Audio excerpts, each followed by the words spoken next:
দর্শক স্বাগত 7 দিনে সপ্তাহের আলোচিত এবং বড় খবরগুলো নিয়ে আমরা কথা বলি এবং এই সপ্তাহটি বেশ ঘটনাবহুল। মুসলমানদের সবচেয়ে বড় ধর্মীয় উৎসবের একটি পবিত্র ঈদুল আজহা সেটি পালিত হলো এবং তার পরপরই লন্ডন সফরে গেলেন বাংলাদেশের অন্তর্বর্তী সরকারের প্রধান উপদেষ্টা ডক্টর মোহাম্মদ ইউনূস এবং তার পরপরই রাজনীতির প্রধান আলোচ্য বিষয় হচ্ছে আগামী শুক্রবার অর্থাৎ কালকেই বিএনপির ভারপ্রাপ্ত চেয়ারম্যান তারেক রহমানের সঙ্গে তার একটি বৈঠক হবে, যদিও এই বৈঠকটি সরকারি সফর সূচিতে ছিল না। কিন্তু এই অনানুষ্ঠানিক কিংবা এখন যেটি আনুষ্ঠানিক এই বৈঠকটি নিয়ে সারা দেশেই এক ধরনের উত্তেজনা বলি, উন্মাদনা বলি, আগ্রহ বলি সেটি তৈরি হয়েছে। তার পেছনে কিছু কারণও আছে। তো এর বাইরেও এই সপ্তাহের আরও কিছু গুরুত্বপূর্ণ খবর আছে, আমরা একটু এক নজরে দেখি, তারপরে যাব আলোচনায়।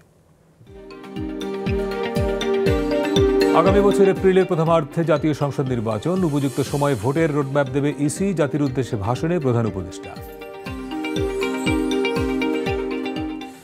এপ্রিল মাস নির্বাচনের উপযুক্ত সময় নয় বললেন মির্জা ফখরুল। নির্বাচনের সময় ঘোষণায় জামায়াতের সন্তোষ প্রকাশ। জুলাই সনদ ও জুলাই ঘোষণাপত্র বাস্তবায়নের পর ঘোষিত সময়ে নির্বাচনে আপত্তি নেই এনসিপির।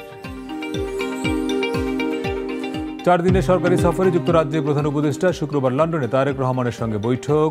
রাজনীতির টার্নিং পয়েন্ট হতে পারে বললেন মির্জা ফখরুল। থাইল্যান্ডে চিকিৎসা শেষে দেশে ফিরেছেন আওয়ামী লীগ সরকারের সাবেক রাষ্ট্রপতি আব্দুল হামিদ। নির্দোষ ব্যক্তিরা শাস্তি পাবেন না বলে তিনি গ্রেপ্তার হননি বললেন স্বরাষ্ট্র উপদেষ্টা। রাষ্ট্রপতির সঙ্গে সেনা প্রধানের শাস্ত্রীক ঈদ শুভেচ্ছা বিনিময়, প্রধান উপদেষ্টার সঙ্গে সেনা ও নৌবাহিনী প্রধানের সাক্ষাৎ। খালেদা জিয়ার সঙ্গে বিএনপি নেতাদের ঈদ শুভেচ্ছা বিনিময়। ঈদ যাত্রায় বিভিন্ন মহাসড়কে ভোগান্তি, পশুবাহী ট্রাক ও পিকআপেও বাড়ি ফিরেছেন হাজারো যাত্রী। এবার পশু কোরবানি হয়েছে 91 লাখ, গত বছরের চেয়ে কমেছে প্রায় 13 লাখ। দেশে ফের করোনার সংক্রমণ, প্রধান হাসপাতালগুলোতে করোনা পরীক্ষার সুবিধা বাড়াতে কাজ করছে স্বাস্থ্য অধিদপ্তর। জরুরি প্রয়োজন ছাড়া ভারত সহ আক্রান্ত দেশগুলোতে না যাওয়ার পরামর্শ। টাঙ্গাইলে বন্ধ করে দেওয়া হলো শাকিব খানের সিনেমা তাণ্ডব। সিরাজগঞ্জে রবীন্দ্র কাছারিতে হামলা ভাঙচুর, দর্শনার্থীকে মারধর। সিলেটের জাফলংয়ে পর্যটকদের সঙ্গে স্থানীয়দের হাতাহাতি। করিডোর বন্দর ইস্যুতে 27-28 জুন বাম জোটের রোড মার্চ। সচিবালয়, যমুনা ও পার্শ্ববর্তী এলাকায় সভা সমাবেশ নিষিদ্ধ। কিছুতেই থামছে না পুশিন। এখন থেকে আসামে যাকেই বিদেশি হিসেবে শনাক্ত করা হবে তাকে বাংলাদেশে পুশিন করা হবে, আইনসভায় ঘোষণা মুখ্যমন্ত্রীর। এশিয়ান কাপ ফুটবল বাছাইয়ে বাংলাদেশের স্বপ্নভঙ্গ, দারুণ লড়াই করে 2-1 গোলে হারল সিঙ্গাপুরের কাছে। এই ছিল এই সপ্তাহের মোটামুটি বড় খবর। এখান থেকে কয়েকটি নিয়ে আমরা কথা বলবো। প্রধানত আলোচনাটি থাকবে প্রধান উপদেষ্টার সঙ্গে তারেক রহমানের বৈঠক এবং বাংলাদেশে গত প্রায় 10 মাস ধরে যে বিভিন্ন জায়গায় মব, কথিত তৌহিদি জনতার নামে যে বিশৃঙ্খলা, সেসব নিয়ে আমরা কথা বলবো। আমাদের সঙ্গে স্টুডিওতে আছেন আজকে জাতীয় নদী রক্ষা কমিশনের সাবেক চেয়ারম্যান এবং রাজনৈতিক বিশ্লেষক ডক্টর মঞ্জুর আহমেদ চৌধুরী। স্যার, আপনাকে স্বাগত। অনেকদিন পরে আপনার সঙ্গে কথা বলার সুযোগ হলো। ধন্যবাদ। ঈদ মুবারক। ঈদ মুবারক জি। এই সপ্তাহের সবচেয়ে বড় ঘটনা নিশ্চয়ই আগামীকালকেই শুক্রবার লন্ডনের স্থানীয় সময় সকালে যে বৈঠকটি হবার কথা প্রধান উপদেষ্টার সঙ্গে বিএনপির ভারপ্রাপ্ত চেয়ারম্যান তারেক রহমানের। মানুষের মধ্যে অনেক ধরনের আগ্রহ আছে যে আসলে বৈঠকে কি হবে, যদিও এটি সরকারি সফরসূচি ছিল না। আসলে কি হবে এই বৈঠকটি? কি মির্জা ফখরুল বলছেন রাজনীতির টার্নিং পয়েন্ট, আবার দলের সিনিয়র যুগ্ম মহাসচিব রুহুল কবির রিজভী বলেছেন এটি ঐতিহাসিক বৈঠক। মানে আসলে কি, আপনার কি মনে হয়? এটা অ্যাকচুয়ালি সব তথ্য তো আর জানা যাচ্ছে না, সব কিছুই মোটামুটি স্পেকুলেশন। অ্যাকচুয়ালি মিটিংটা হতে যাচ্ছে কালকে। আপনি জানেন যে ফ্রাইডে দ্য 13th পশ্চিমা বিশ্বে একটা অশুভ দিন হিসেবে। আচ্ছা আচ্ছা, 13 তারিখ আবার শুক্রবার। হ্যাঁ, ফ্রাইডে দ্য 13th। আচ্ছা, ফ্রাইডে যদি আমাদের দেশে আবার বলে যে আনলাকি 13, তার মধ্যে আবার শুক্রবার ফ্রাইডে দ্য 13th খুবই অশুভ বলে মনে করে কুসংস্কার, মানে পশ্চিমা জগতে।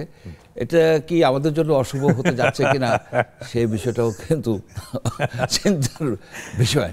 এখানে দেখেন, মিটিংটা প্রফেসর ইউনূস করতে চাচ্ছেন তারেক রহমানের সাহেবের সাথে। তারেক রহমান সাহেব আজকে প্রায় 16 বছর সে নির্বাসনে বা অ্যাসাইলেম নিয়ে আছেন, কিন্তু একটা ভিন্ন দেশে। এবং উনি কিন্তু বিএনপির ভারপ্রাপ্ত চেয়ারম্যান, উনি কিন্তু চেয়ারম্যান না। এবং চেয়ারম্যান বেঁচে আছেন এবং সহি সালামতে সে বাংলাদেশে আছেন।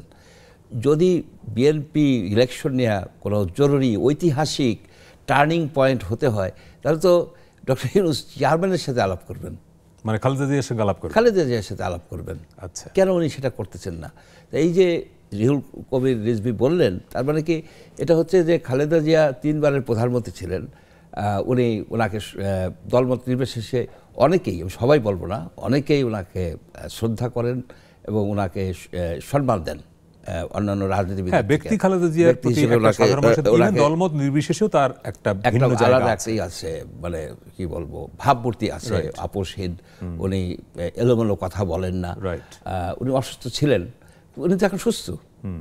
তো ওনাকে বাইপাস করে ওনার পার্টির লোকজন ভারপ্রাপ্ত চেয়ারম্যানকে এই গুরুত্বটা দিচ্ছে, এটা আমার কাছে একটু মানে খটকা লাগছে। আমি বলবো না অবাক হবো না। ভারপ্রাপ্ত চেয়ারম্যান হলেও উনি আসলে কার্যত চেয়ারম্যান কিন্তু তিনি, যেহেতু বেগম জিয়া শারীরিকভাবে চিকিৎসা নিয়ে এসেছেন, যদিও সুস্থ আপনি বলছেন, কিন্তু দল চালাবার মতো তো শারীরিক সক্ষমতা তার এখন নাই। তারেক রহমানই কিন্তু কার্যত দলের চেয়ারম্যান। শুনেন, দলের চেয়ারম্যান যে সে, এটা তো কঠিন একটা নীতিগত বিষয়, ইলেকশনের বিষয়টা।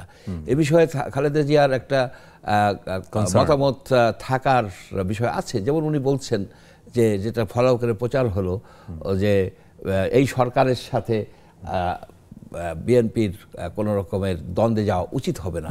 যেমন একটা দেখছেন যে একটা দূরত্ব তৈরি হচ্ছে নির্বাচনী ইস্যুতে। এইখানে ইলেকশনের ব্যাপারে ডক্টর ইউনূসের আমার একটা ধারণা যে বেগম খালেদা জিয়ার সাথে একটু আলাপ করা উচিত ছিল। তারেক জিয়ার সাথে করুন, তারেক রহমানের সাথে করতে কোনো আপত্তি নাই, ওখানে গেছেন করতে, কিন্তু সেইখানে কি ইলেকশন নিয়ে আলোচনা হবে না আপনার যে সকল? প্রেস সচিব বলছেন যে যে কোনো বিষয়ে আলোচনা হতে পারে। না, ওনার প্রেস সচিব তো আপনার মানে ওয়ান পিস বলে একটা কথা আছে না, বাংলাদেশে ওয়ান পিস প্রেস সচিব হিসেবে ওনার 6 জন অ্যাসিস্ট্যান্ট, কিন্তু না 6 জন না, 5 জন অ্যাসিস্ট্যান্ট। মানে প্রেস সচিবদের বাহিনীতে এত বেশি প্রেস সচিব আমি শুনি নাই। সেটা একজন প্রেস সচিবের তো সহকারী থাকতেই পারে। কয়জন থাকতে পারে সেটা ডিপেন্ড করে। আচ্ছা, বিদেশে যাচ্ছে 4 জন প্রেস সচিব। আচ্ছা, যাই হোক, উনি যেটা বলছে, উনি লন্ডনে বসে আছেন, উনি জানেন না যে ইংল্যান্ডের, ইউকের, গ্রেট ব্রিটেনের যে প্রাইম মিনিস্টার স্টারমার, উনি কি ইংল্যান্ডে উপস্থিত আছেন কি নাই, উনি শুনছেন আরেকজনের কাছ থেকে, ভাষা আর এক এমপির কাছ থেকে, যে উনি হয়তো কানাডা চলে গেছেন। এটা কি ধরনের কথা? আর মিটিং হতে পারে ওইখানে যে বলতেছেন, এরা কি প্রাইম মিনিস্টারের সাথে বাংলাদেশের প্রধানমন্ত্রী বলা যায়, ওনাকে সাপোর্ট করেন বা না করেন, যখন উনি বিদেশে যান উনি কিন্তু সকল বাংলাদেশিদেরকে রিপ্রেজেন্ট করেন। তো সেই একজন সম্মানী ব্যক্তি বসে একটা দেশের প্রাইম মিনিস্টারের সাথে দেখা করার জন্য আকুতি মিনতি করতেছে, এবং তারা বলছে যে আমি করব না। আগে কি এই মিটিং সেট করা হয় নাই? এই মিটিং কি ক্যান্সেল করা হচ্ছে? আবার প্রাইম মিনিস্টারের, ইংল্যান্ডের প্রাইম মিনিস্টারের পক্ষ থেকে বলা হচ্ছে, ইউকের প্রাইম মিনিস্টারের পক্ষ থেকে বলা হচ্ছে, অস্বীকৃতি জ্ঞাপন করছে যে আমরা করতে পারবো না মিটিং। তার মানে কি আগেই সেট করার কথা? পররাষ্ট্র মন্ত্রণালয়, দুই দেশের পররাষ্ট্র মন্ত্রণালয় ঠিক করবে এটা? তো অফকোর্স ঠিক করবে। যে আমির খসরু মাহমুদ দৌড়ে চলে গেছে লন্ডনে। আমির খসরু মাহমুদ কিন্তু চিটাগাংয়ের লোক, পোর্টের সাথে জড়িত। আবার সেই ডিপি ওয়ার্ল্ডের লোকজনও আসছে লন্ডনে। আচ্ছা আচ্ছা, মানে যাদেরকে চট্টগ্রাম বন্দর দেওয়ার কথা শোনা যাচ্ছে কি খুব আগাচ্ছে। এখন আমি স্পেকুলেট করি, আমি বলি আমার কাছে কোনো তথ্য আছে যে আমির খসরু মাহমুদের তড়িঘড়ি করে লন্ডন যাওয়া এবং ডিপি ওয়ার্ল্ডের লোকজনের আসা, সেইটা ডক্টর ইউনূসের যে মানে ব্যবসায়িক কর্মকাণ্ডের প্রতি যে তার একটা ধনির্বার আকর্ষণ, সব মিলিয়ে তারেক রহমানের সাথে উনি পোর্ট নিয়ে আলোচনা করবেন, এইটা আমার কাছে হচ্ছে। আর তো যদি উনি পোর্ট দিতে চান ডিপি ওয়ার্ল্ডকে, সেখানে এই আমির খসরুর লন্ডনে যাওয়া, তারেক রহমানের সঙ্গে আলোচনা করার ওনার দরকারটা কি? ওনারা যদি বাধা দেয়, ওনাদেরকে হয়তো কিছু একটা মানে কনভিন্স করার চেষ্টা, আপনি কেমনে কনভিন্স করে উনি জানেন, সেটা কনভিন্স করার চেষ্টা হবে। এটাই ইলেকশনের ডেট তুলে দিয়ে দিচ্ছে যে এপ্রিলের প্রথমার্ধে। এখন সেই প্রথমার্ধে যে ইলেকশনটা করে দিচ্ছে, এটা কি নেগোশিয়েবল? আচ্ছা, নেগোশিয়েবল হয় তাহলে উনি আলাপ আলোচনা করবে কার সাথে? এই ডক্টর ইউনূস, সে তার মন্ত্রিসভার সাথে আলোচনা করবে না? তার তো মন্ত্রিসভার সাথে আলোচনা করতে হবে, ইলেকশন কমিশনের সাথে আলোচনা করতে হবে, তার তো একজন মন্ত্রীও নাই এই সাথে, আর তারেক সাহেবের সাথেও তো তার লোকজন নাই, এবং মিটিং হবে 1 to 1 আমরা শুনতে পাচ্ছি। আপনার কি এই মুহূর্তের সবচেয়ে বড় প্রয়োজনীয় বিষয় কি, যে রাজনৈতিক যে একটা অস্থিরতা চলতেছে, শুধু এই সপ্তাহে কোনো মিছিল মিটিং নাই, কারণ এই না যে সমস্যা সমাধান হয়ে গেছে, ঈদের কারণে লোকজন একটু বিরতি নিছে, বা ঢাকায় লোকজন নাই। ওনাকে যা শোনা যাচ্ছে যে ওই যে লাইফ টাইম অ্যাচিভমেন্ট হিসেবে সারপ্রাইজ করে দিবে, ওনাকে আগে জানানো হয়েছে, দিতে পারে, কিন্তু এটার জন্য কি ওনার যাওয়ার দরকার ছিল? এই প্রায় অ্যাকসেপ্ট করা দরকার ছিল। ওনার লেভেলের সঙ্গে এটা ওই মাপের বড় কোনোভাবেই মিলে না। আপনার যে লিস্টটা আমি পড়ে দেখে আমি অবাক হয়ে গেলাম, যে 25 জনকে নমিনেট করা হয়েছে পাবলিকলি অ্যাভেলেবল, এই কিং চার্লস হারমোনিয়াম যে ফাউন্ডেশন, এটা ফাউন্ডেশনের ওয়েবসাইটে যে নামগুলো আমি দেখলাম, ছাত্র, তারপরে আপনার কিচেনেরই করে, তারপরে কি বাগান ঠাগান, মানে এমার্জিং লিডারশিপ, মানে তরুণদের, তার ভিতরে যায় এই 87 বা 88 ইয়ার্স ওল্ড একটা লোকের প্রায় লাইফ টাইম দেবে উনি, যে I don't know, I can't figure out যে হোয়াট হি ইজ থিঙ্কিং। তার উপরে এই যে আমরা জাতি যে তার উপরে এত আশা করছে। আমি আজকে যে উবারে আসার সময় উবার ড্রাইভারের সাথে আলাপ করতেছিলাম, এই সে আবার আমাদের পাশের শিবচরের পাশের থানা সদরপুরের লোক। আচ্ছা, ভদ্রলোকের সাথে আলাপ করলাম, বললাম যে আপনি কি ডক্টর ইউনূসকে সরকারকে স্যাটিসফাইড? ওকে না, আমি স্যাটিসফাইড না। কেন? সে ও নানাবিধ কথা আর কি বুঝাই বলার চেষ্টা করলো, কিন্তু সে স্যাটিসফাইড না। মূলত আইন শৃঙ্খলাটাই তার কাছে বেশি ছিল, ডেভেলপমেন্ট ওয়ার্ক না এইসব। তাই বললো আগে কি স্যাটিসফাইড ছিল? হ্যাঁ, আমরা তো খুবই আশা করছিলাম, আমরা মানে উনি যখন দায়িত্ব নিল, আমরা আশা করছি যে দেশ থেকে পরিবর্তন করবে, শেখ হাসিনা যা করছে তার থেকে উনি ভালো করবে। তারপর কবে থেকেই হলো, ধীরে ধীরে দেখলাম যে উনি কিছুই পারতেছে না, একটা জেনারেলাইজড কমেন্ট করছে, but he is not satisfied. এই ধারণা তো আমাদেরও আছে। এই আপনার প্রোগ্রামে আমরা প্রফেসর ইউনূসকে নিয়ে অনেক আশাবাদ ব্যক্ত করছি, যে ওনাকে আমাদের সাপোর্ট করতে হবে, উনি ফেল করলে আমরা ফেল হব। তো এখন দেখতেছি উনি আমাদের পেছনে রেখে দিয়া উনি নিজেই নিজেকে ফেল করে ফেলতেছে। ওনার প্রাইজ দেওয়ার জন্য লন্ডনে যাওয়ার কোনো দরকার ছিল নাকি? এখন একটা কেলেঙ্কারির মতো হয়ে গেছে। একটা দেশের সরকার প্রধান আর একটা ক্যাপিটালে বসে সেই দেশের সরকার প্রধানের সাথে দেখা করতে চাচ্ছে এবং রিজেক্ট করতেছে। ফ্রান্সেও রিজেক্টেড হয়েছে। আপনার এই যে কি বলে ওখানে গিয়ে বৈঠক ঠিক করবার কথা না, এটা তো সফরে যাবার আগেই ঠিক হওয়ার কথা। দুদেশের পররাষ্ট্র মন্ত্রণালয় এটা ঠিক করবে। ফলে এই আলোচনাটাই তো একটা অমূলক, যে আমি কেন একটা দেশে গিয়ে সেই দেশের প্রাইম মিনিস্টারের সঙ্গে দেখা করতে চাইবো। এটা আমরা শুনছি, যেটা ওনার তো 5-6জন ফরেন পলিসি করে। হ্যাঁ, বাংলাদেশের এই মুহূর্তে বোধহয় পররাষ্ট্র বিষয়টা যারা দেখেন, এত হাই লেভেল বডি বোধহয় বাংলাদেশে কখনো ছিল না। নিরাপত্তা উপদেষ্টা, পররাষ্ট্র উপদেষ্টা, পররাষ্ট্র সচিব, আবার পররাষ্ট্র বিষয়ক বিশেষ সহকারী, একটা হাই লেভেল বডি কিন্তু এখানে আছে। আবার প্রধান উপদেষ্টা নিজেও একজন ইন্টারন্যাশনাল ব্যক্তিত্ব।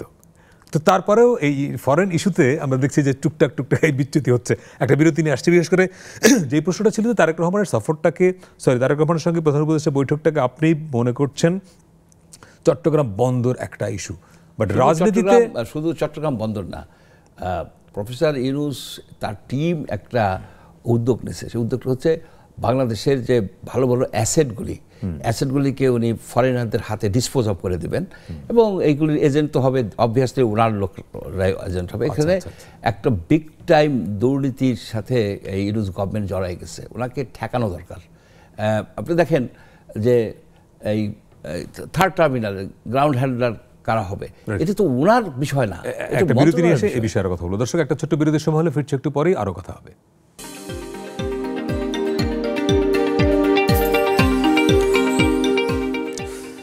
দর্শক, বিরতির পরে আবারও স্বাগত 7 দিনে। আজকে আমরা কথা বলছি এই সময়ের রাজনীতির সবচেয়ে আলোচিত বিষয়, প্রধান উপদেষ্টার সঙ্গে তারেক রহমানের আসন্ন বৈঠক, যেটি হবার কথা শুক্রবার বাংলাদেশ সময় দুপুর হবে, নিশ্চয়ই সকালে, লন্ডনের স্থানীয় সময় সকালে যে বৈঠকটি হবার কথা।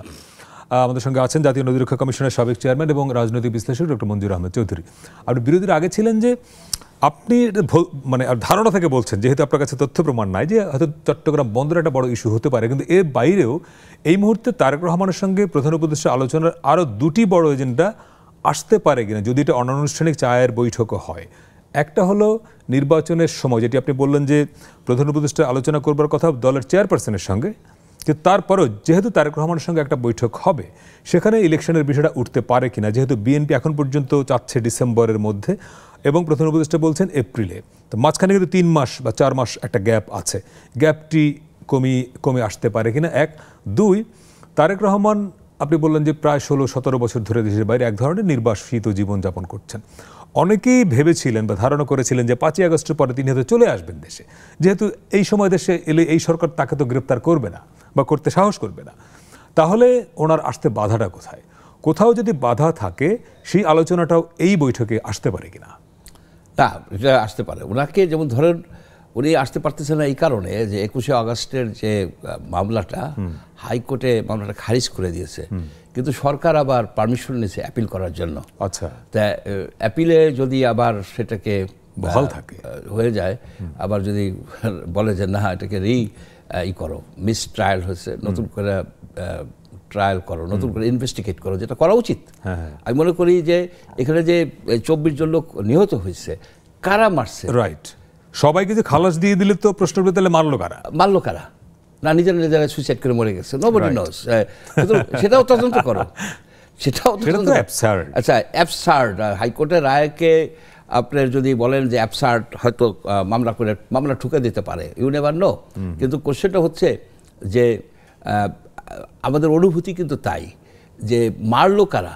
এখন যাই হোক, সরকার একটা শুভবুদ্ধির করছে যে তারা অ্যাপিল করার পারমিশন পাইছে, অ্যাপিল করবে। যদি অ্যাপিল করে, তারেক রহমান তো ঝুলে আছে ওইখানে। আচ্ছা, তারেক রহমান ওইখানে ঝুলে আছে। ওইটা যখন হয়ে যাবে, ঝুলে থাকলেও রাজনীতিবিদদের তো হামলা, মামলা, জেল এটা তার সঙ্গী। এখন ধরেন যেই সরকারটি এখন দায়িত্বে আছে বাংলাদেশে, তারা তো আওয়ামী লীগের মতো বিএনপির প্রতি অতটা বিদ্বেষপূর্ণ না। ফলে তারেক রহমান এখন মামলা চলাকালীনও যদি দেশে আসেন, আপনার কি মনে হয় তাকে সরকার অ্যারেস্ট করবে? সেই সাহস করবে? অ্যারেস্ট না। আপনারা একটা জিনিস মনে রাখবেন, এই সরকারের সাপোর্টার কারা?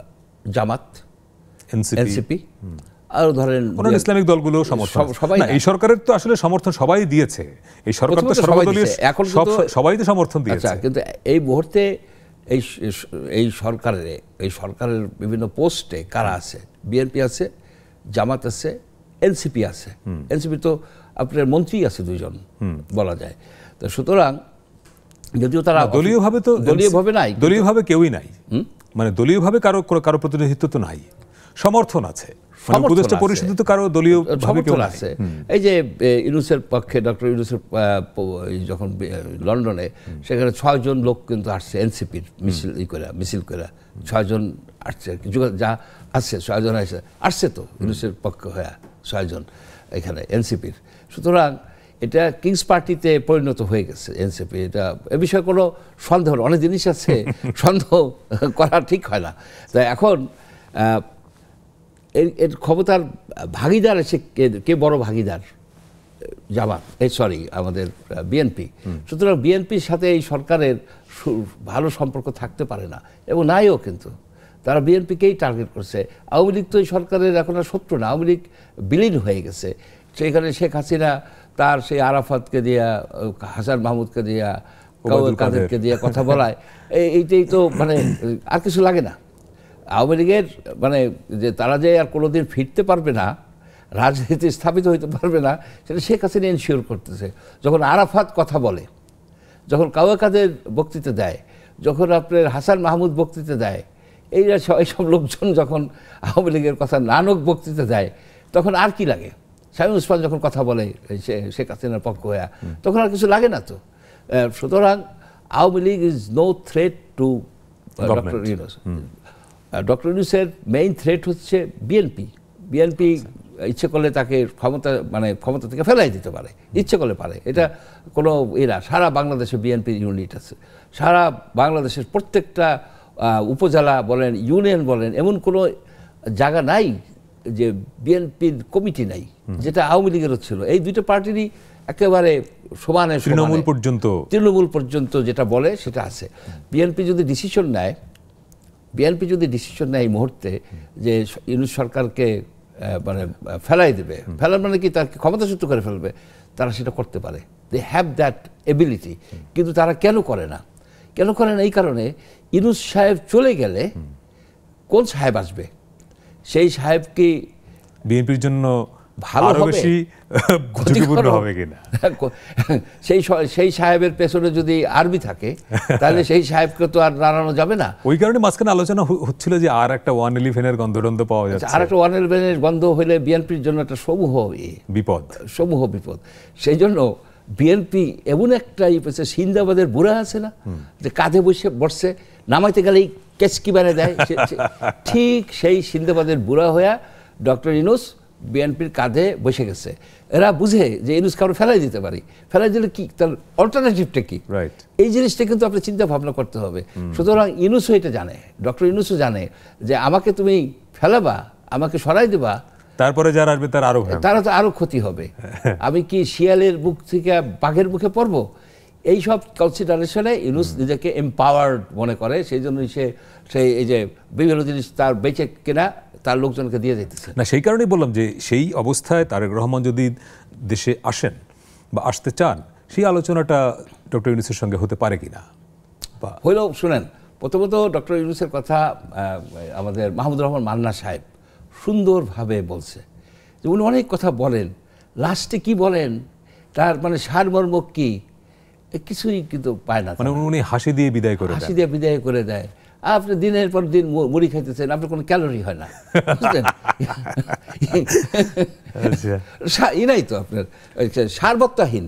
ওনার কথা আমি ভালো মতো বোঝার চেষ্টা করছি। অ্যামেজিং, সেই নানাবিধ, শুনতে ভালো কি ওই যে চ্যাথাম হাউসের ওই ভদ্রমহিলা তো বলছে যে এরকম রেটরিক সবাই দেয়, যে কে world bank, IMF, they are supporting us, all out support, এরকম রেটরিক সবাই বলে। সেখানে কিন্তু উনি একটা কথা বলছে যে এই ইলেকশন হবে ওই জুলাই চার্টারের ভিত্তিতে, আচ্ছা, তো জুলাই চার্টার আপনি জানেন কি আছে জুলাই চার্টারে তারা সবসময় বলে আসতেছে যে গণপরিষদ নির্বাচন করবে। তা আপনি তো এই লাইনের এক্সপার্ট, আপনার কাছ থেকে তো আমরা শিখি যে গণপরিষদ নির্বাচন যখন হয় তখন আপনার জাতীয় নির্বাচন কোথায় থাকে? জাতীয় নির্বাচন করতে হবে, গণপরিষদের যে সংবিধান তৈরি হবে সংবিধানের আলোকে। সেটা তো দিল্লি হলুদ গণপরিষদ নির্বাচন তো হবে না, সেটা প্রধান উপদেষ্টার কথাই তো পরিষ্কার। উনি তো বলেছেন জাতীয় নির্বাচন হবে এপ্রিলে। না, সেটা নির্বাচন হবে, উনি কখনোই বলেন জাতীয় নির্বাচন বলেছে। এইবারের ভাষাটায় এইবার জাতীয় বলেছে, আমি সেটা খেয়াল করলাম যে এর আগে উনি কখনো জাতীয় বলে নাই, এবার জাতীয় বলেছেন। নির্বাচন বলে একটা ক্যামোফ্লাজ তৈরি করে রেখেছে। এখন জাতি এমন একটা ফাঁদে পড়ে গেছে, এমন একটা মানে অরুণনাভের জালে পড়ে গেছে, সেখান থেকে বাইরে আসতে পারতেছে না। আমার মনে হয় যে ওইখানে শেখ হাসিনা বসে দেখা হাততালি মারতেছে যে দেখো তোমরা ফাঁদে পড়ছো। আমাদের এই ফাঁদ থেকে বাইরে আসতে হবে। ইউনূস সাহেবকে কঠিনভাবে সবাই মিলে বলে দেওয়া উচিত, আপনার মূল ম্যান্ডেট হচ্ছে নির্বাচন করা, মানে একটা রাজনৈতিক সরকারের হাতে ক্ষমতা দেওয়া, রাজনৈতিক সরকারের হাতে ক্ষমতাটা দেয়া। আপনি এই যে সংস্কার কমিশন করছেন, এই বলতেছেন যে এক হবে না, কয়টা বিষয় এক হচ্ছে সে বিষয়টা বলেন। সবগুলি মেজর রাজনৈতিক মেজর বলি আমি, সবগুলি তো আর হবে না, এটা তো বাস্তবতা। 200 রাজনৈতিক দল নিবন্ধিত মেজর পলিটিক্যাল পার্টিগুলি কোন বিষয় এক হয়েছে সে বিষয়টা আপনারা বলেন না কেন? আচ্ছা, আপনি যে এই যে দুর্নীতি বিষয়ক যে কমিশন যে দিছে রিপোর্ট দিছে, সে আলোকে কিছু কাজ করছেন, আপনি সেই কাজগুলি শুরু করেন না কেন? আপনি তো এগুলি কিছুই করতেছেন না। আপনি সংস্কার, বড় প্যাকেজ, ছোট প্যাকেজ, নানাবিধ প্যাকেজের কথা বলতেছেন, আপনি ধোকা দিয়ে যেতে পারবেন না। এরা এই জাতি শেখ হাসিনার মতো ডিকটেটর, শেখ হাসিনার মতো প্রতিষ্ঠিত ডিকটেটর নেক্সট কিম ইল জং হইতে গেছিল, তাকে কিন্তু টেনে হিসেবে নামায় ফেলাইছে। আপনি ওই যতই ওই সিন্দাবাদের বুড়ার মতো কেসকি দেন, কাজ হবে না। আপনি সহজ সরলভাবে আসেন যে কিভাবে নির্বাচনটা হবে এবং দুর্নীতিটা আপনি দমন করেন। এবং নিজের নিজের যে অ্যাডভাইজারগুলি একটাও আপনার দেয় নাই, ওই সম্পদের হিসাব দেয় নাই। কেন সম্পদের হিসাব দেবে কি? এদের ইলিগাল সম্পদ আছে বলে তো দেয় না। আমি তো এইভাবে কনক্লুশন করি, ইলিগাল। এবং নাহিদ ইসলাম দিয়েছেন, উনি যখন তথ্য উপদেষ্টা থেকে বেরিয়ে এসে এনসিপি করলেন, নাহিদ ইসলাম তার সম্পদের হিসেবটা দিয়েছেন, বাট অন্য কেউ দেন নাই এখনো। নাহিদ ইসলাম সম্পদের হিসাব দিচ্ছে 10,000 টাকার বাইরে আসছে, সে 2 কোটি টাকা দিয়ে ইফতার করাইছে। না, ওটা তো তার নিজের টাকা না। কার টাকা? সেটা তো আমার প্রশ্ন উঠেছিল, তারা একটা ব্যাখ্যা দিয়েছে, একটা রাজনৈতিক দল যখন গঠিত হয় তখন তাদেরকে প্রচুর ব্যবসায়ীরা টাকা দেয়, এটা আমরাও জানি, ওপেন সিক্রেট। আচ্ছা, ব্যবসায়ীরা টাকা দেয় কিসের বিনিময়ে? নিশ্চয়ই তার তো ধান্দা আছেই, ওই দলের সঙ্গে সে সম্পর্ক রাখে। আচ্ছা, ধান্দা আছে। আপনি যদি ধান্দার জন্য টাকা নেন তাহলে আপনি বড় বড় কথা বলবেন কেন? আর কোনো বড় কথা, তারা এখন অবশ্যই ক্রাউড ফান্ডিং শুরু করেছে, অনেক টাকা দেখলাম যে পাচ্ছে, তারা পাবে। এবং এটা ভালো আইডিয়া তো, এটা পলিটিক্যাল পার্টি যে ক্রাউড ফান্ডিং করে তহবিল গঠন করে, এটা খারাপ না, পরিষ্কার থাকলো। বাস্তবতা হচ্ছে কি, আমি এই বিষয়টা নিয়ে অনেক চিন্তা করছি। এই যে এনসিপির যারা তরুণ নেতৃত্ব, এরা কিন্তু একটা বিশাল কাজ করছে। এটা সবাই বলবে যে তারা একটা নেতৃত্বই দিচ্ছে। রাজনৈতিক দল যেটা পারে নাই নেতারা, তারা সে সাহস নিয়ে শেখ হাসিনাকে তারা উৎখাত করতে পারছে, এটা সত্য। এবং তাদের পেছনে লক্ষ লক্ষ লোকের সাপোর্ট ছিল। আপনি দেখেন, যখন ফেনীতে বন্যা হলো, লোকে কিন্তু টাকা ব্যাগের থেকে বাইর করে। আরেকটা বিরতি নিয়ে আসছি, এই জায়গাটা আসবে দর্শক, আরেকটা বিরতি নিয়ে ফিরছে, একটু পরে সঙ্গে থাকবেন।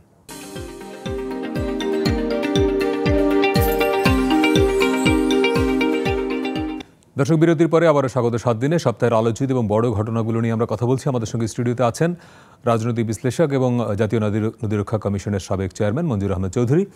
অনলাইনে আমাদের সঙ্গে সিলেট থেকে যুক্ত হয়েছেন সাংবাদিক উজ্জ্বল মেহেদি। উজ্জ্বল ভাই, আপনাকে স্বাগত জানাই। আপনাকে যুক্ত করার একটা বিশেষ কারণ হলো, কয়েকদিন আগেই 2টি ঘটনা ঘটলো। সিলেট যেহেতু একটা বড় পর্যটন এরিয়া, আমরা দেখি যে দেশের মানুষের একটা বড় গন্তব্য থাকে সেন্ট মার্টিন, কক্সবাজার, তারপরেই কিন্তু সিলেট। সেখানে জাফলং, উতমাছড়া, ভোলাগঞ্জ, অনেকগুলো স্পট। সেখানে জাফলংয়ে একদিন হলো পর্যটকদের সঙ্গে হাতাহাতি হলো স্থানীয়দের, পরের দিন আর একটা স্পট উতমাছড়া, যদিও খুব কম পরিচিত জায়গাটা, আমি নিজেও গেছি সেখানে। সেইখানে কথিত তৌহিদি জনতা পরিচয়ে কিছু লোক গিয়ে পর্যটকদের বাধা দিয়েছে। আসলে কি ঘটলো? মানে পর্যটকদের সঙ্গে স্থানীয়দের এই দ্বন্দ্বটা বা মারামারিটা হচ্ছে কেন, এবং যারা যাচ্ছে এরা আসলে কারা?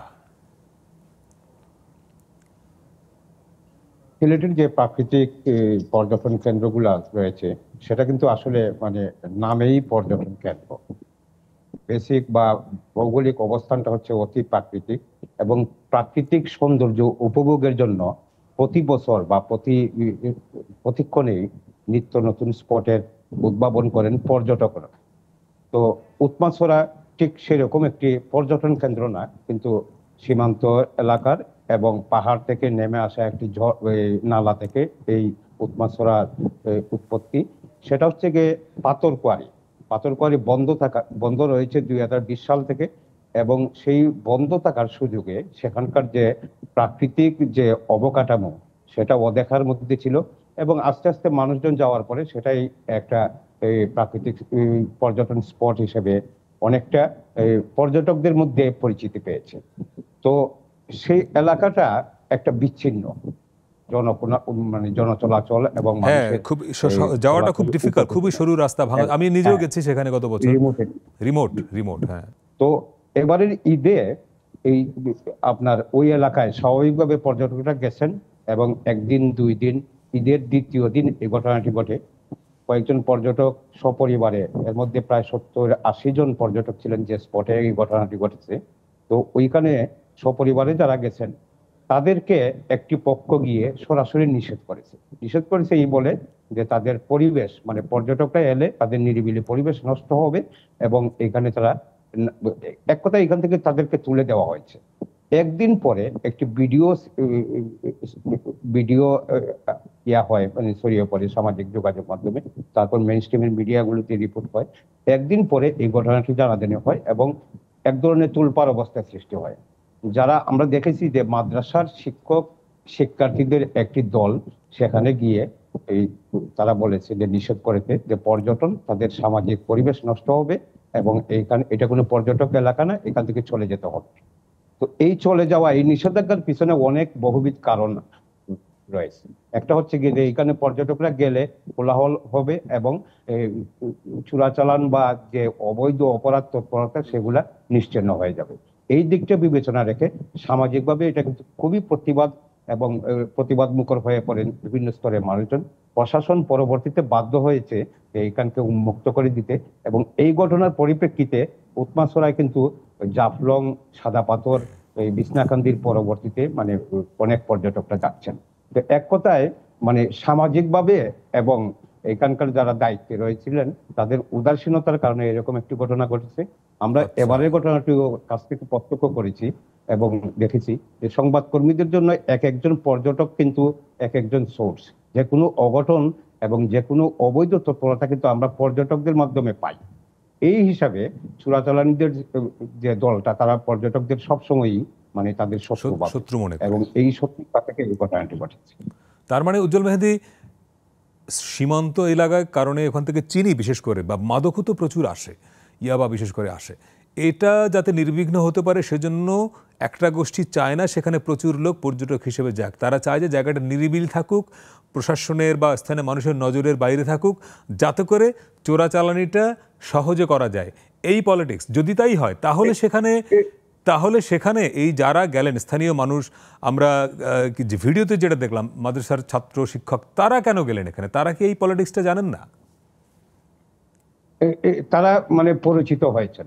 আমার ওই উৎমাছড়া যে দুইজন মানে সরাসরি কথা বলেছেন, নিষেধাজ্ঞা দিয়েছেন, তাদের একজনের সাথে আমার কথা হয়েছে এবং উনি এক কথায় মানে প্রথম দিকে বলেছেন যে আমরা তো ওদেরকে তাদের বাসায় যে দাওয়াত দিতে গেছিলাম, এই তাবলিগ জামাত যেভাবে দাওয়াত দেয় ঠিক ওইভাবে। কিন্তু পরবর্তীতে আমি যখন বললাম যে আপনারা তো ব্যবহৃত হয়ে গেছেন, তখন ওই লোকই বলছে যে না, আমাদের এটা ঠিক হয়নি। আসলে না বুঝে ওনারা গেছেন। না বুঝে বলতে ওরা ওই নেপথ্যের যে গোষ্ঠী তাদেরকে ওইদিকে দাবিত করছে, তাদের মাধ্যমে তারা ব্যবহৃত হয়ে গেছেন। এটা একদম ভালোভাবেই বুঝে পাচ্ছি। আচ্ছা, তার মানে ওনাদের কোনো খারাপ উদ্দেশ্য ছিল না, ওনারা আসলে একটা পজিটিভ চিন্তা নিয়ে গিয়েছিলেন, কিন্তু ব্যবহৃত হয়েছেন চোরাচালানিদের দ্বারা পরোক্ষভাবে। ওদেরকে ওইভাবে বোঝানো হচ্ছে যে পর্যটকরা এখানে আসলে এখানে সামাজিক যে স্থিতিশীল অবস্থা, এখানে মানুষজন আসবে, কোলাহল বাড়বে এবং বিভিন্ন স্তরের মানুষজন ইয়ে করে। গ্রাম এলাকায় তো একটা অন্য ধরনের একটা কুসংস্কার, নানা ধরনের কথাবার্তা রয়েছে। হাফ প্যান্ট পরা একজনকে দেখলে অথবা পাশে যদি আমার বোনকে নিয়েও যাই, সেটা তারা অন্য দৃষ্টিতে দেখবে। এই যে দৃষ্টিভঙ্গিটা উস্কে দিয়ে একটা সুযোগ নেওয়ার চেষ্টা করেছিল। যারা এটা করেছে এরা কিন্তু আন্ডারগ্রাউন্ডেই রয়ে গেছে। রাইট। জি, উজ্জ্বল মেহেদী, অনেক ধন্যবাদ আপনাকে আমাদের সঙ্গে যুক্ত হওয়ার জন্য। আমরা আরেকটা বিরতি নিয়ে এসে আসবো আপনার কাছে। দর্শক, আরেকটা বিরতি নিয়ে ফিরছে, একটু পরেই সঙ্গে থাকবেন।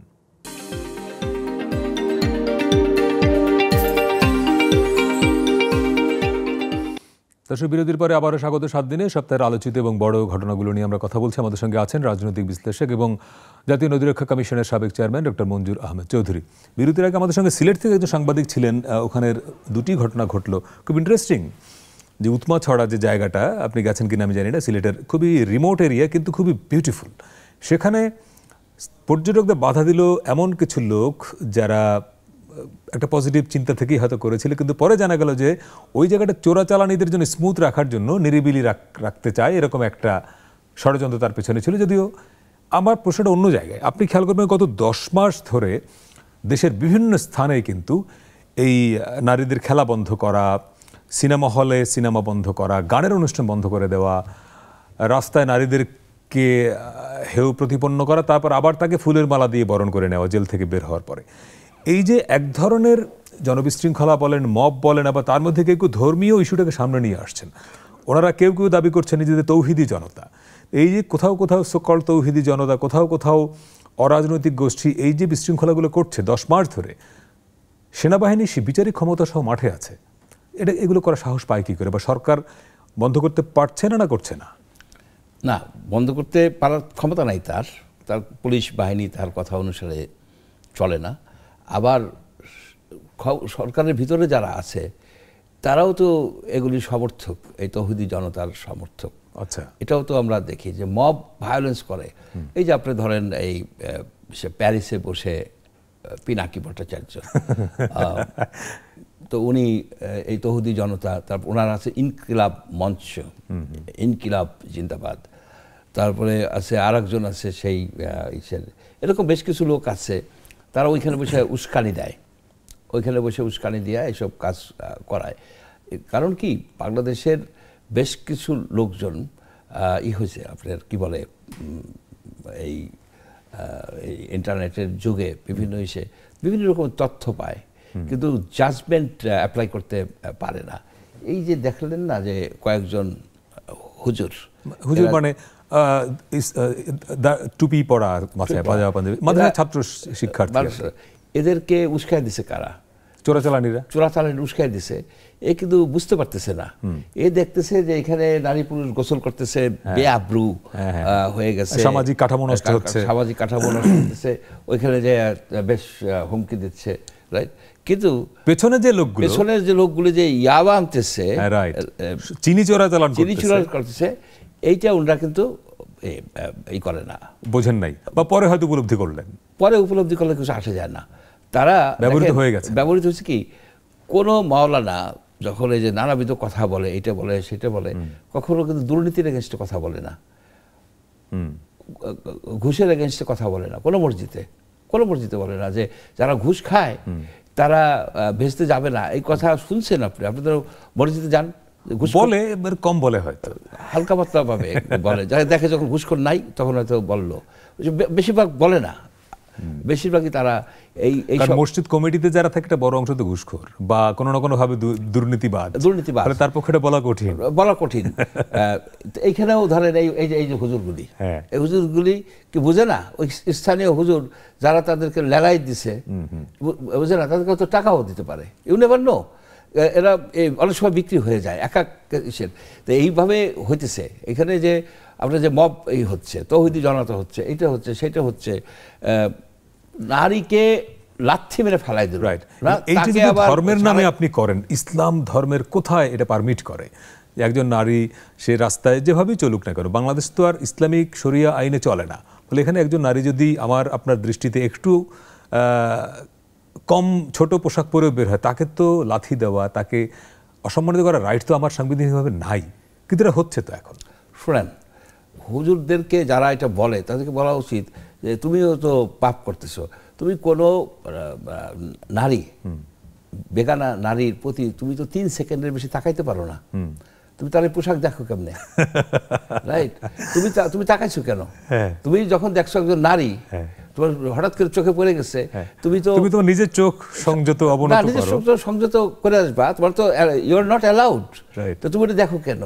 সুতরাং এটাও তো, তাও তো সে পাপের অংশীদার হচ্ছে। অর্থাৎ আমরা এমন এই মৌলবাদীদেরকে আশকারা দিতে দিতে এই পর্যায়ে চলে গেছে যে প্রকৃত ইসলাম থেকে তো ইসলাম সম্পর্কে একটা খারাপ ধারণা তৈরি হচ্ছে, এবং দেশের বাইরে তো একটা ব্যাড মেসেজ যাচ্ছে যে বাংলাদেশ বোধহয় সত্যি মৌলবাদী রাষ্ট্র। কারণ এই সরকার আসার পর থেকে ইন্ডিয়ান মিডিয়াগুলো চেষ্টা করছিল যে বাংলাদেশে মৌলবাদী তৎপরতা বাড়ছে, জিহাদি তৎপরতা বাড়ছে, এই প্রচার তো ছিল ইন্ডিয়ান মিডিয়া, এখনো আছে, বলে তারা তো একটা অস্ত্র পাচ্ছে, যে তাই তো সত্য তো না, তারা একটা অস্ত্র পাচ্ছে কেন? শুধু ইন্ডিয়া কেন, আর ইন্ডিয়া কি ভাবলো না ভাবলো আমাদের তো কিছু আসে যায় না।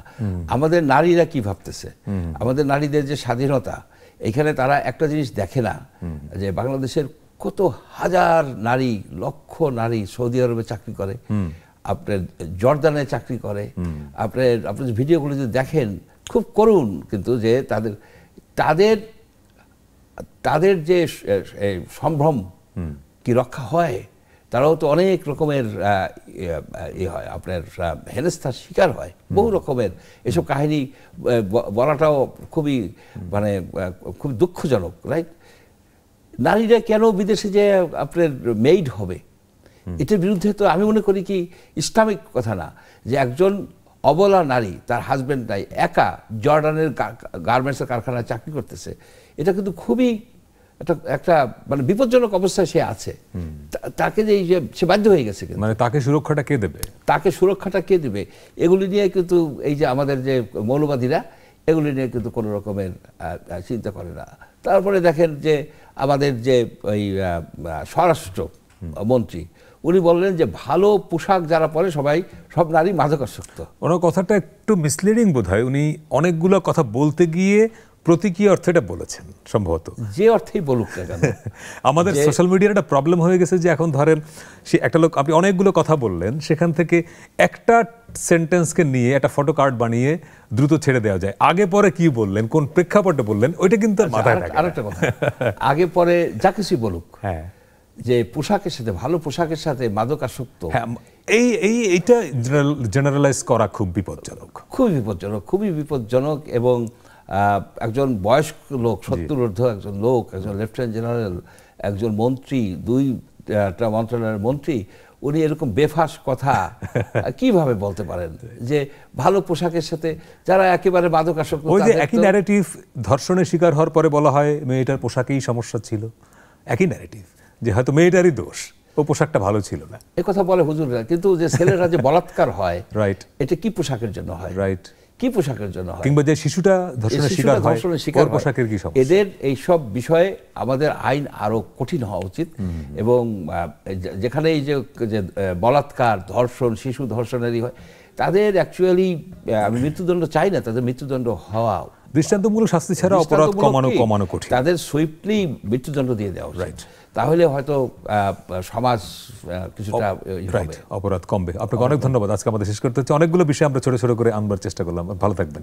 ধন্যবাদ দর্শক, এই ছিল আজকের 7 দিনে। সবাই ভালো থাকবেন।